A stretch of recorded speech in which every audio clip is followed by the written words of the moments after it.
안녕하세요. 워런 버핏처럼 매일 신문을 박찬모와 함께 읽으면서 투자의 고수가 됩시다. 웜의 신박 오늘 3월 18일 월요일 순서입니다. 주말 잘 보내셨죠? 네. 댓글도 많이 남겨주셔가지고 다 읽어봤습니다. 갑자기 삼촌에서 이제 또 동생들이 많이 생겨서 아주 기분이 좋습니다. 삼촌보다는 형님, 오빠, 오라버니 좋습니다. 자, 그리고 월요일이라서 워낙 오늘이 바쁜 날이라 가지고요. 기사를 바로 들어가 볼 건데 재밌는 기사가 하나 또 있더라고요. 가장 많이 본 기사 중에 하나, 치어리더 응원에 놀란 다저스 감독 9회까지 쉬지 않더라라고 얘기를 했다고 해서 그 고척돔에서 17회 어제 열렸었네요. 메이저리그 LA 다저스와 키움 히어로즈 간 연습 경기에서 한 치어리더가 율동을 하면서 관중의 호응을 유도하고 있다라고 돼 있는데, 다저스 감독이 한국 야구의 독특한 응원 문화에 대해서 분위기도 좋았고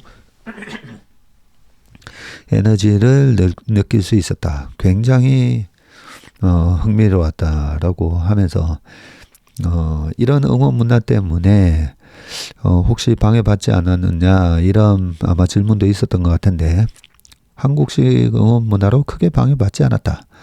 키케 에르난데스가 3루수에 있었는데 그다지 방해를 안 받은 것 같다 하면서 에너지가 굉장했고 9회까지 치어리더를 계속 지켜봤는데 쉬지 않고 응원하더라. 미국에서는 볼 수 없어 매우 신선했다. 이런 것만 봐도 참 우리나라가 독특한 이 독창적인 문화 창출을 잘 하는 것 같습니다. 그죠? 네. 사실 미국의 역사 1776년에 독립선언문을 작성을 했던 걸로 기억이 나는데요. 미국이, 그죠? 그러면 300년이 안 된 역사이고, 우리는 5000년의 역사 아니겠습니까? 그죠? 그래서 우리만의 참 독특한 문화를 만들어 나간다는 게 참 대단한 것 같고요. 또 하나는 9회까지 쉬지 않더라. 이것도 우리만의 참 장점 아닌가 하는 생각이 듭니다. 끈기의 민족 아니겠습니까? 자, 이제 기사로 넘어가 보도록 하겠습니다. 교황, 비난에는 귀를 막고 산다. 다 신경 쓰면 매주 정신 상담해야. 참 많이 공감을 하는 바입니다. 자, 할아버지 할머니는 1927년 이탈리아 제노바에서 프린치페사 마탈다호를 타고 아르헨티나로 가려 했습니다. 하지만 뱃삭을 마련하지 못해서 배를 놓쳤고, 이 사건은 우리 가족의 운명을 바꿨습니다. 프란치스코 교황이 19일 출간되는 회고록에 적은 가정사 얘기라고 합니다. 그의 조부모가 타려 했던 배는 항해 도중에 브라질 부근에서 침몰해서 이민자 300여 명이 목숨을 잃었네요. 그 타려 했던 배가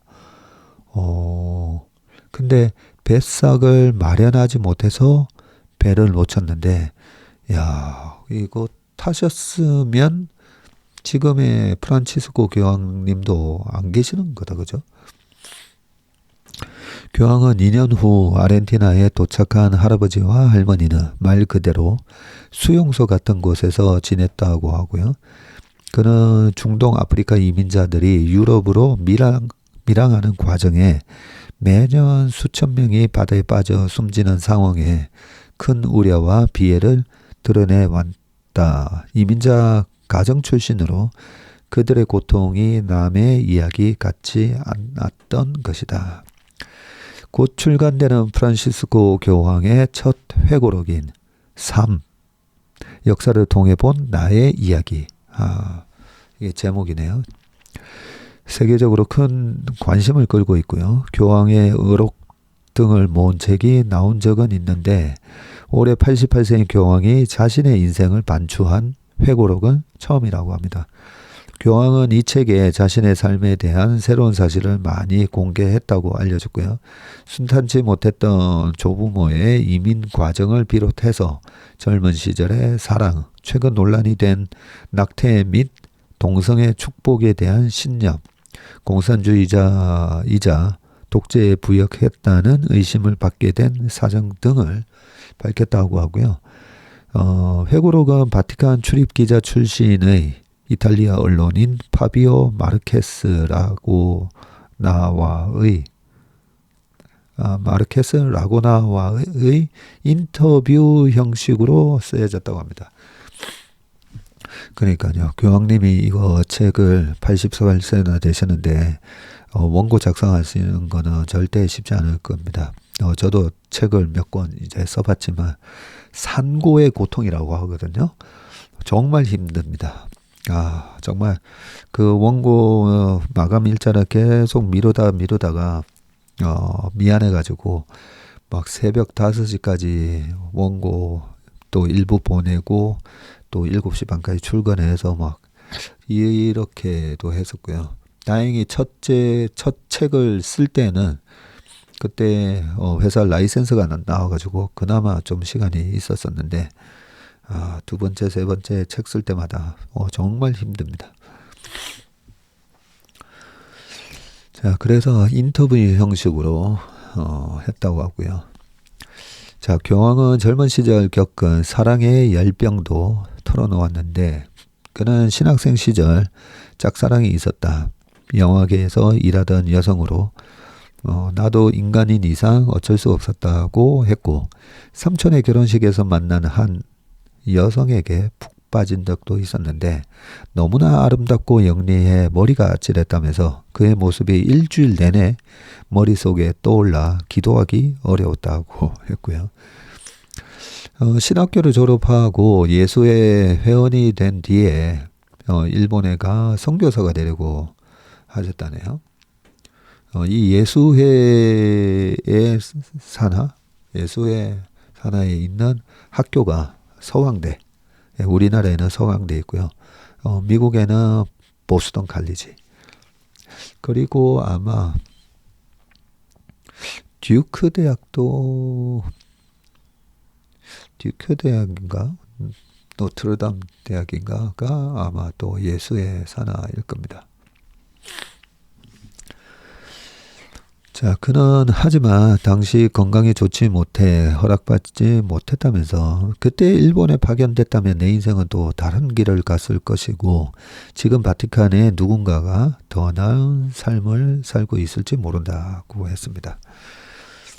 아르헨티나인답게 축구에 대한 관심이 높은 그는 아르헨티나의 국민 영웅이자 역사상 최고의 축구 선수 중 하나로 꼽히는 디에고 마라도나에 대한 일화도 풀어놓았는데 그는 몇 년 전 바티칸에서 마라도나의 알현을 받았을 때 농담 삼아서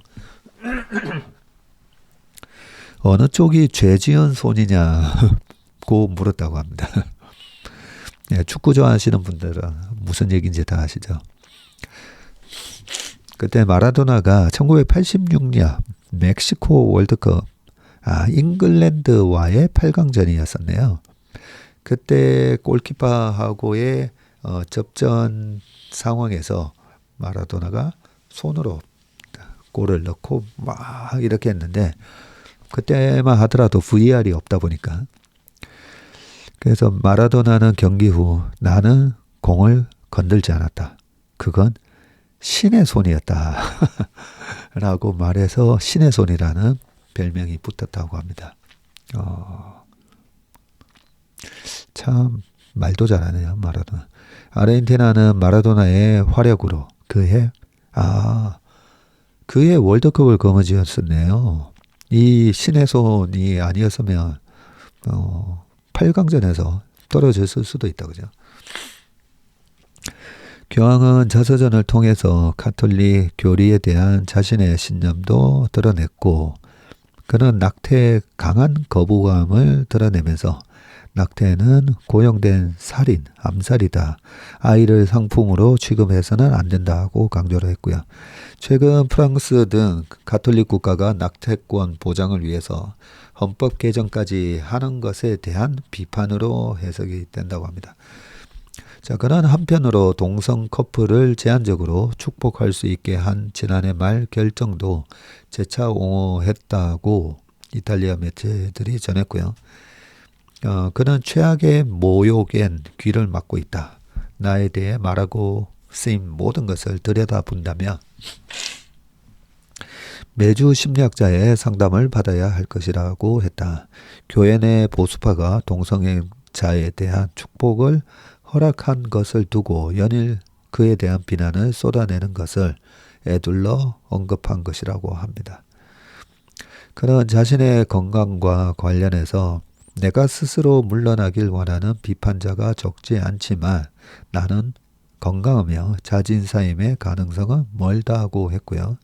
또 자신이 해방신학의 영향을 받은 공산주의자라는 주장에 대해서는 내가 가난한 이들에 대해 자주 언급한다고 해서 자동으로 공산주의자가 되는 것은 아니다라면서 가난한 이들은 복음의 깃발이라고 했다. 교황은 또 자신이 예수회의 아르헨티나 관구장을 지낸 1970년대 후반 군부 독재에 협조했다는 의혹에 대해서는 나에 대한 좌파들의 복수, 음해였다라고 하면서 당시 정권이 내게 올가미를 씌우려 가전짓을 했지만 꼬투리를 잡지 못해 실패했다고 주장을 했네. 프란시스코 교황은 1936년 아르헨티나 수도 부에노스아이레스에서 이탈리아계 이민자 가정의 5 자녀 중 장남으로 태어나셨군요. 2000년 가톨릭 교회 역사상 첫 미주 대륙 출신 교황이라고 합니다. 본명은 호르헤 마리오 베르고글리오라고 하고요.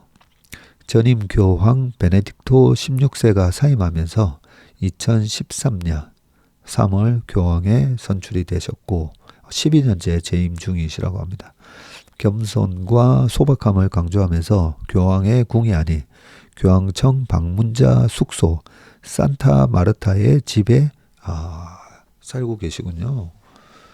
빈민에 대한 관심이 높고 여성의 권리와 사회 정의를 강조한다고 합니다.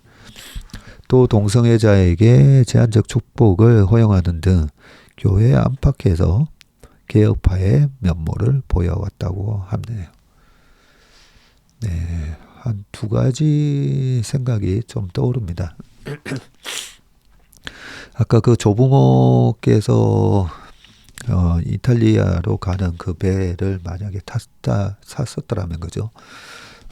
사고가 날 뻔하면서 못 태어나셨을 건데 이런저런 걸 보면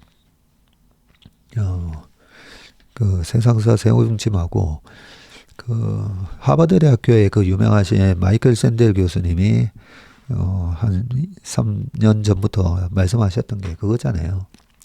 하버드 대학의 입학 정원에서 일부 한 20% 정도를 라르리 방식으로 로또 방식으로 뽑자. 그래서 입학한 학생들이 하버드를 다니고 있는 학생들이 내가 이 로또 방식으로 내가 학교를 입학을 하게 된 건지 아닌지를 모르게 해서 내가 참 운이 좋게 이 학교를 들어갈 수 있었다라는 그걸 가르쳐 줘야 된다. 뭐 이런 말씀을 좀 하셨거든요. 그래서 저는 정의란 무엇인가를 그 유명한 강의를 하신 분이 왜 공정하게 그죠? 공정한 방식이 아닌 로또 방식으로 하버드 학생의 한 20%를 그렇게 뽑자라고 하신 건가라는 해서 궁금해서 그 영상도 한 두세 번을 돌려봤었는데, 결국 우리 삶에 있어서 운이라는 거에 대해서 감사를 해야 된다라는 말씀이셨고, 그 중에 하나 예를 드신 게 마이클 조던 같은 경우잖아요. 재능만 갖고 결국 내가 잘해서 그런 거 아니냐. 타고난 나의 재능과 그 다음에 엄청나게 연습도 많이 하잖아요. 보면. 정말 그렇게 해서 그 스포츠 스타, 재벌과 같은 스포츠 스타가 됐지만, 마이클 조던이 그러면 300년 전에 태어났다며, 그 훌륭한 재능을 가지고도 300년 전에 태어났다면 뭘 했을까? 그런 말씀을 하시면서 우리 삶에 있어서 참 많은 운이 작용을 한다라는 그 말씀을 듣고 저도 많이 좀 깨달았었거든요. 그 부분이 우리가 그러면 운이 참 많이 작용한다라는 거를 깨달으며 좀 겸손해질 수 있다라는 걸 아마 말씀을 좀 하시려고 했던 것 같습니다. 결국 나의 성공이 나만의 노력으로 된 건 아니다라는. 그래서 그런지 우리나라에도 일본에도 똑같은 말이죠. 운칠기삼 이런 말들. 그래서 성공하신 분들이 저는 그 부분에 대해서 굉장히 동의를 하시더라고요. 아니야. 운칠기삼이 아니라 운구일기인 것 같다. 이렇게 말씀하시는 분도 계시거든요. 그 정도로 운이 많이 작용을 한다라고 말씀들을 많이 하시는 거 보면 실제로 나의 노력도 중요하지만 그런 운도 많이 작용을 한다라는 걸 우리가 알고 지내야 되는 것 같고요. 자, 그러면 그러면 노력이 필요 없나인데, 제가 또 제 나름대로의 경험을 보면 결국은 우리한테 똑같은 행운과 똑같은 아군이 이렇게 지나가는 것 같더라고요. 네, 그 지나가는 것 같은데, 어떤 행운이 왔을 때 또 그걸 행운을 내가 잡아서 그 행운을 기회로 만들기 위해서는 열심히 노력을 하고 있어야 되더라고요. 이렇게 열심히 노력을 하고 있어야 행운이 왔을 때 그 행운을 이용을 할 수가 있고요. 열심히 노력뿐만 아니라 그 사람의 마음 때문에, 여러 가지 동물적 본능 때문에 액션을 못하는 경우도 많습니다. 그래서 또 에디슨이 그렇게 말씀하시지 않았습니까? 그죠? 1%의 영광과 99%의 노력, 또 그런 말씀도 하셨기 때문에 겸손한 마음으로 열심히 노력하자. 그리고 기회가 왔다고 싶었을 때 그 열심히 노력해놨던 게 실력이 돼서 또 그 기회를 잘 활용할 수 있지 않나 하는 생각을 합니다. 자, 그 다음 기사로 가보겠습니다. 샘 올트만이 삼성 하이닉스는 환상적인 회사다. 함께 AI 칩 제조할 희망을 가져라고 되어 있거든요. 자, 오픈 AI 본사에서 한국 특파원단을 만나서 진심으로 AGI 만들고 싶다. 할 수 있는 모든 일 할 것. 컴퓨팅은 미래의 중요한 화폐. GPT-5 큰 진전 이룰 모델. 고급 추론 기능에 기대가 크다. 이런 얘기를 또 했네요. 자, 오픈 AI는 진심으로 이 범용 인공지능 AGI, Artificial General Intelligence를 만들고 싶습니다. 이를 위해 할 수 있는 모든 일을 할 겁니다. 이 샌프란시스코 오픈 AI 본사에서 열린 K 스타트업 오픈 AI 매칭데이 현장에서 만난 한국 특파원들한테 이렇게 오픈 AI의 목표가 AGI 개발이라고 명확하게 밝혔고요. 자, 인간처럼 지능을 갖춰서 모든 곳에 두루 사용할 수 있는 AGI는 스스로 추론하면서 창의적인 작업을 하는 미래의 AI고요. 수많은 AI 개발자와 테크 기업들의 꿈이지만 일단 등장하면 인간의 능력을 뛰어넘는 것은 물론 통제를 벗어나 인간을 공격할 수 있다는 우려도 있죠. 하지만 대표적 AI 부머, 부머인 월트만은 머뭇거림 없이 AGI의 필요성과 유용성에 대해서 강조를 했다고 합니다. AI를 최대한으로 사용하는 것, AI all of the time at full tilt 라고 하면서 이외에 어떤 관점도 갖고 있지 않다고 했습니다. 월터만은 AGI를 어떻게 구축할 것이냐고 물으니까 우리 스스로 무언가를 신속하게 만들 수도 있고 파트너와 협업할 수도 있으며 지금과는 완전히 다른 무언가를 구축할 수도 있다고 했고요. 오픈 AI라는 회사에 국한되지 않고 AGI 개발에 도움이 된다며 수단과 방법을 가리지 않겠다는 것이다. AGI 시대가 열리며 가장 기대되는 것이 무엇인가라는 질문에는 과학적 발견이라면서 과학 발전의 속도를 높이는 것은 경제 성장의 유일하고 진정한 동력이라 할 수 있고 AI는 우리에게 더 많은 것을 얻게 할 것이라고 했네요.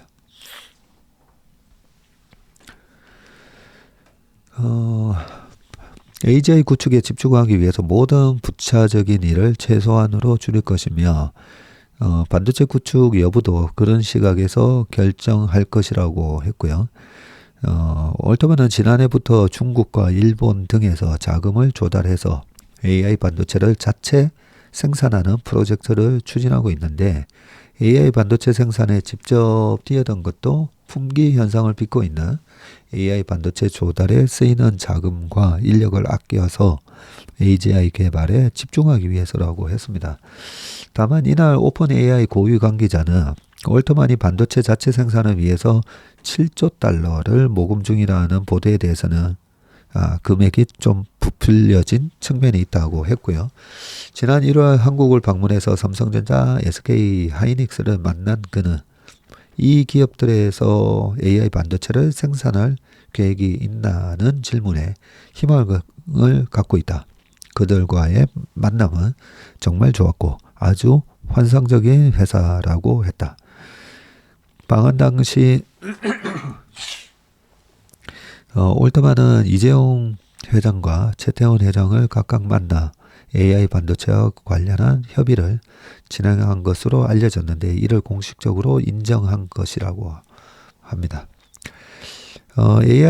오픈 AI 차세대 AI 모델인 GPT-5에 대해서는 언제 출시할지는 모르지만 엄청난 진전을 이룰 것이라고 단언을 했고요.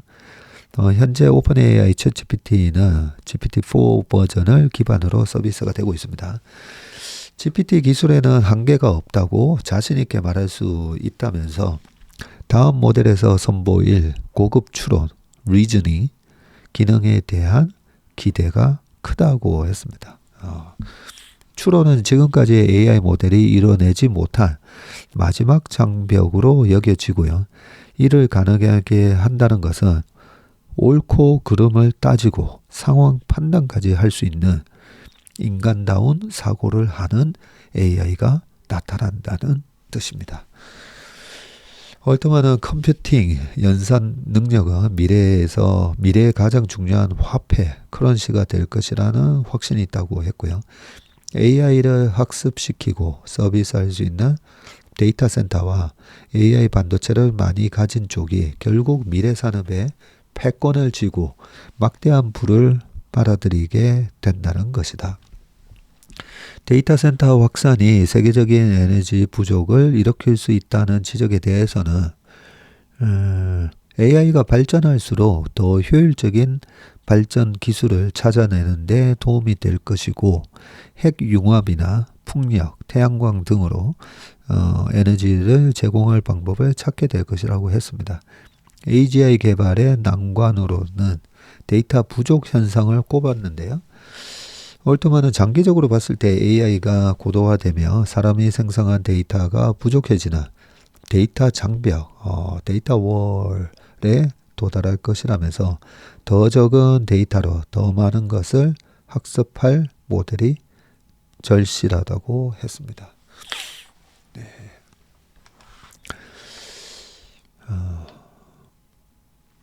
네, 그 다음 기사로 넘어가겠습니다. 자, 중국의 혼인 건수가 10년 만에 반등을 했다고 하네요.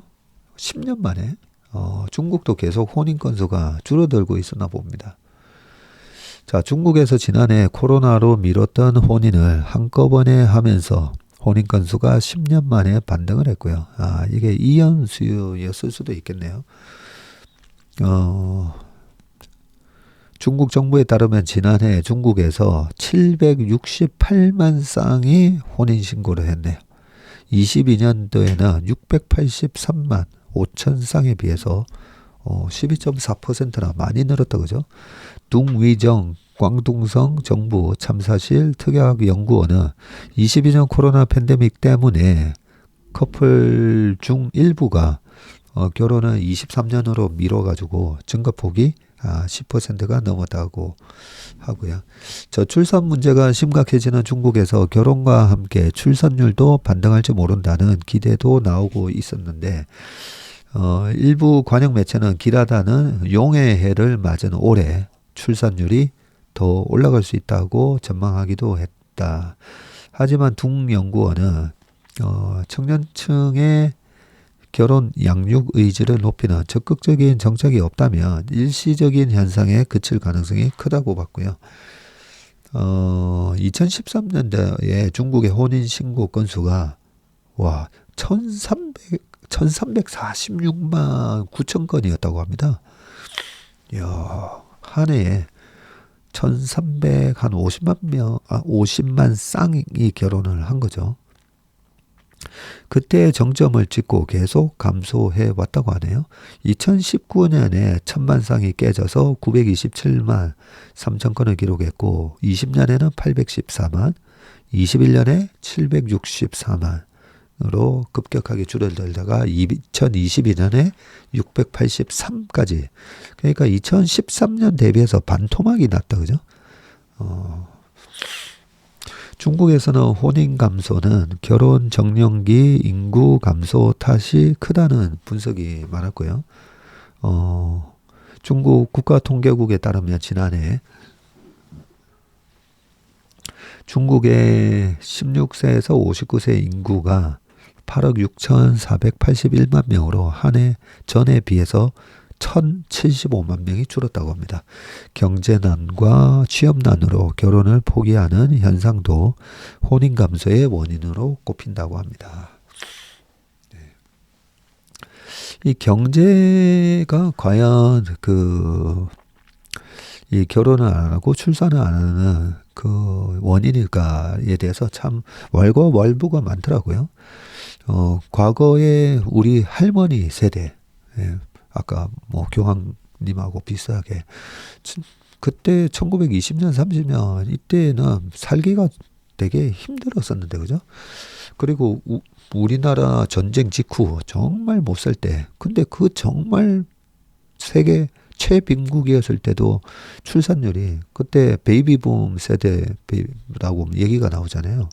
그러면 1960년 베이비붐 세대는 우리나라가 살기 좋은 상황이었나? 아니잖아요. 근데 그때 거의 4명, 5명, 6명 이렇게 출산이 이루어졌으니까 분명히 뭔가 경제적으로 어려워서 그래서 30만 원, 100만 원 지원하고 이게 저는 문제 해결의 방법, 솔루션은 아니지 않는가 그런 생각도 좀 들긴 듭니다. 네. 1960년 이때 비하면 지금 우리나라 대한민국은 그죠? 전 세계에서 완전히 선진국이 되어 있는 나라인데 가장 안전하고 아까 다저스 감독도 그렇지만 참 생기가 돌고 참 다이나믹한 나라. 일본이 한국의 이 다이나믹한 그 에너지가 부럽다고 할 정도로. 근데 뭐가 문제일까요?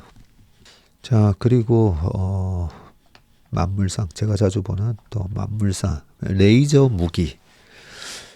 자, 지난해 하와이에 대형 산불이 발생을 했을 때 미국에서는 레이저가 화재 원인이란 음모론이 소셜미디어에 퍼졌다고 하네요. 무장단체가 산을 겨냥해서 레이저를 발사해서 불이 났다는 소문이었는데 1960년 당시 미국 휴즈 연구소의 연구원 시어도 메이먼은 높은 에너지를 가진 원자에 빛 에너지를 가하면 더 강한 빛을 낼 수 있다는 이론에 착안을 해서 광자, 빛의 입자를 생성하고 증폭해서 쏘는 장치를 개발을 했었네요. 1960년이었네요. 영어 약자로는 복사 유도 방출에 의한 광증폭을 뜻하는 레이저. 이게 레이저가 요 단어들을 그 이니셜 문자만 한 건가요? 네. 네, 그렇게 해서 레이저가 탄생을 했다고 합니다. 자, 그 훨씬 전부터 SF 소설에서 광선총이 등장을 하고 1898년 나온 H.G. 웰스의 소설 우주전쟁에서 1898년에 우주전쟁 이런 소설이 다 나왔었네요. 자, 지구를 침공한 화성인들은 번개처럼 빛을 내며 상대를 태워버리는 히트레이 라는 무기를 쓰고 오늘날 레이저 무기로 대표되는 지향성 에너지 무기의 첫 구상으로 평가를 받는다고 합니다. 광선검을 선보인 스타워즈, 네, 스타워즈 영화 보면 뭐 징징징 하면서 막 광선검으로 싸우지 않습니까, 그죠? 네, SF 영화에서도 레이저 무기는 단골 소재입니다. 프레젠테이션 때 쓰이는 이거 저출력 레이저 초록색 포인트와는 달리 군용 레이저는 육안으로 볼 수 없는 고출력 레이저를 기반으로 한다네요. 수술이나 용접 같은 의료 산업용으로 쓰이던 고출력 레이저가 기술 발달로 먼 거리까지 표적할 수 있게 되면서 무기의 영역으로 급속도로 확산하고 있다고 합니다.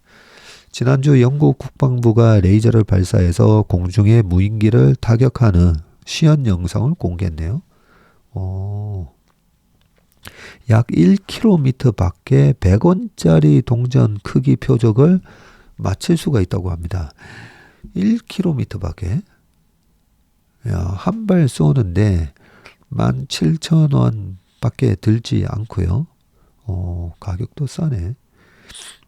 전력이 공급되는 한 계속 발사할 수가 있어서 레이저 무기는 무한 탄창으로 불리고요. 이미 미 육군은 50kW 레이저를 보병 전투 차량 일부에 시범 장착을 했고 해군도 구축함에 60kW 레이저 무기를 달았네요. 러시아와 중국도 앞다퉈서 레이저 무기를 개발하고 있다고 합니다. 레이저 무기의 한계는 높은 출력이 필요하다는 점이고요. 미 공군의 항공기 장착용 레이저 무기 1메가와트 이상 출력이 필요하고요. 전자레인지가 1kW네요. 그러니까 전자레인지보다 1000배 강한 출력입니다. 전장에서 지속적 전원 공급이 쉽지 않은 점과 그러겠네요. 전장에서는 전선을 땡겨올 수도 없고 자, 지속적 전원 공급이 쉽지 않은 점과 엄청난 폐열이 발생하는 것도 문제다. 레이저 빔을 산란시키는 비, 안개 같은 기상 상황도 변수로 작용하고 그러겠네요. 뭐 장대비가 내리고 있는데 레이저를 1km 밖에 쏘다가는 가다가 비에 그죠? 이게 굴절이 될 수도 있고 약해질 수도 있고 그러겠네요. 움직이는 표적에 수초 이상 레이저를 맞춰야 하는 점도 한계라고 합니다. 그럼에도 레이저가 방공 무기의 게임 체인저로 기대를 모으는 것은 우크라이나 전쟁에서 벌떼처럼 등장한 무인기 자폭 때문인데 21세기 가미가제와 레이저 무기의 한판 승부가 멀지 않았다라고 되어 있네요. 재밌네요. 피부 여기 거무 딱딱하네. 뭐 거무적적?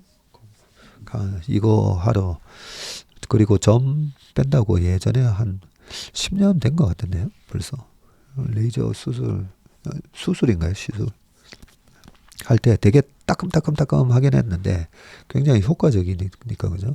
야, 이걸 갖다가 이제 무기로까지 벌써 개발이 됐네.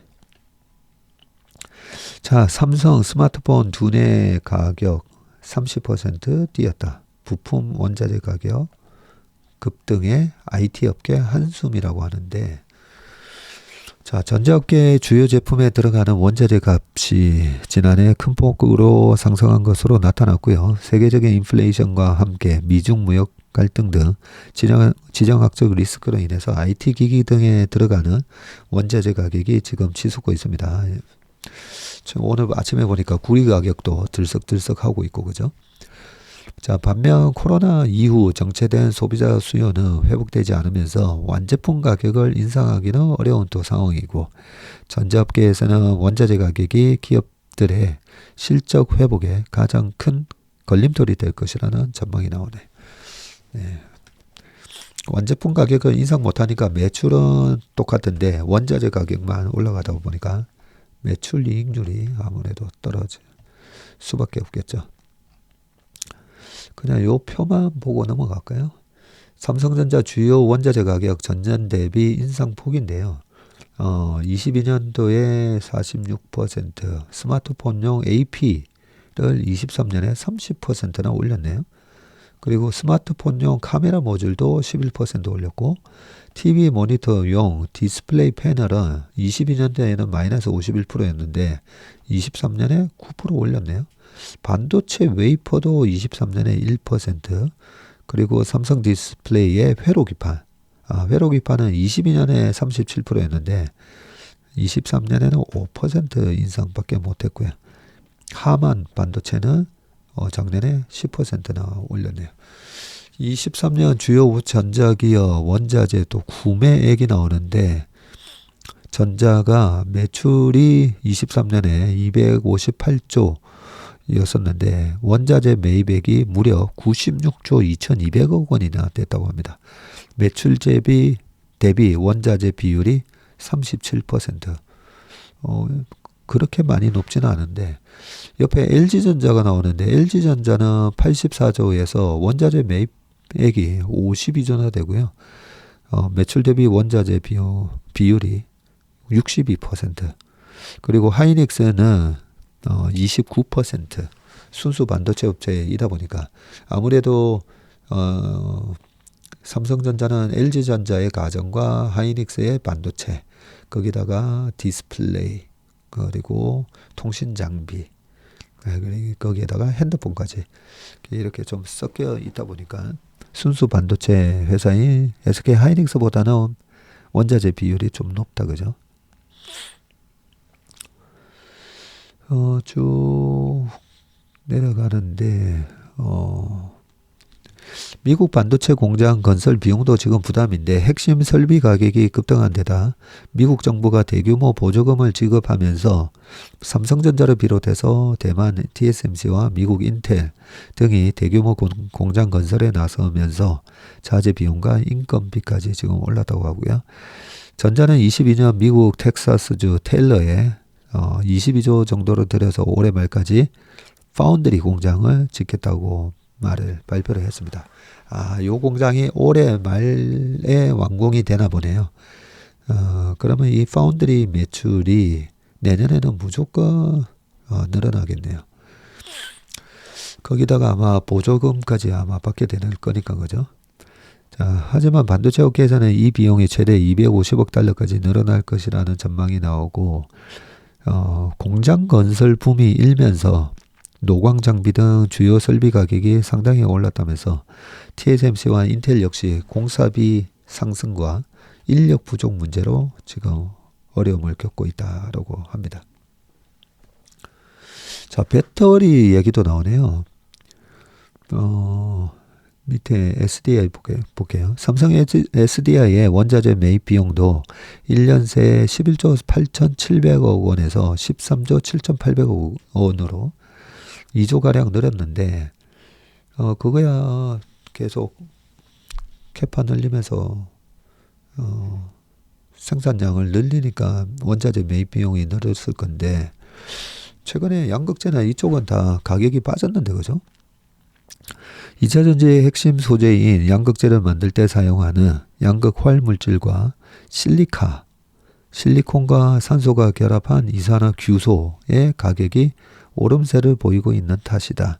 삼성전기도 카메라 모듈과 기판 소재 등 가격 인상으로 원자재 매입 비용이 늘었다고 하고요.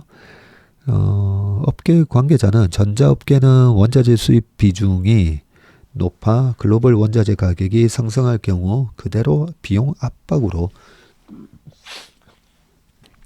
이어진다면서 시장 점유율도 유지해야 하기 때문에 완제품 가격을 높이기도 어렵다고 했습니다.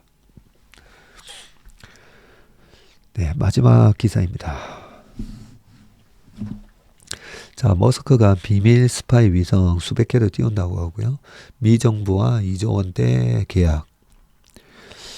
자, 일론 머스크의 우주기업 스페이스X가 미국 정부와 2조 원대 계약을 체결하고 비밀리에 스파이 위성 네트워크를 구축하고 있는 것으로 알려졌습니다.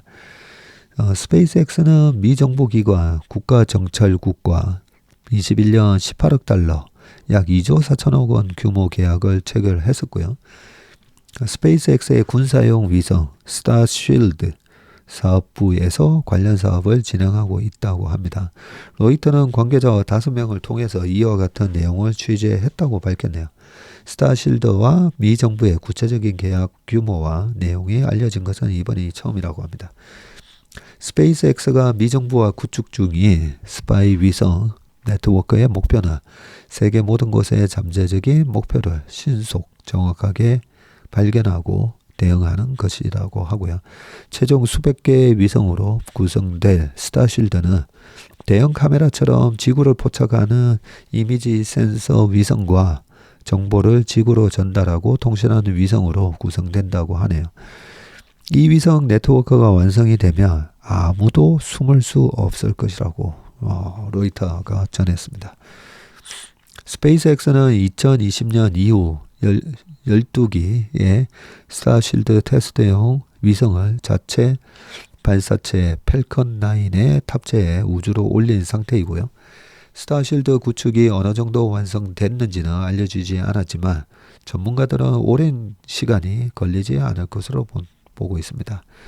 스페이스X는 민간 통신용으로 만든 저궤도 위성 통신망 스타링크를 위해서 5,500개의 위성을 쏘아 올리며 노하우를 쌓은 상태이고 스페이스X의 펠컨 9은 한 번 우주로 갈 때 최대 60여 개의 위성을 우주로 옮길 수가 있고요. 60개나?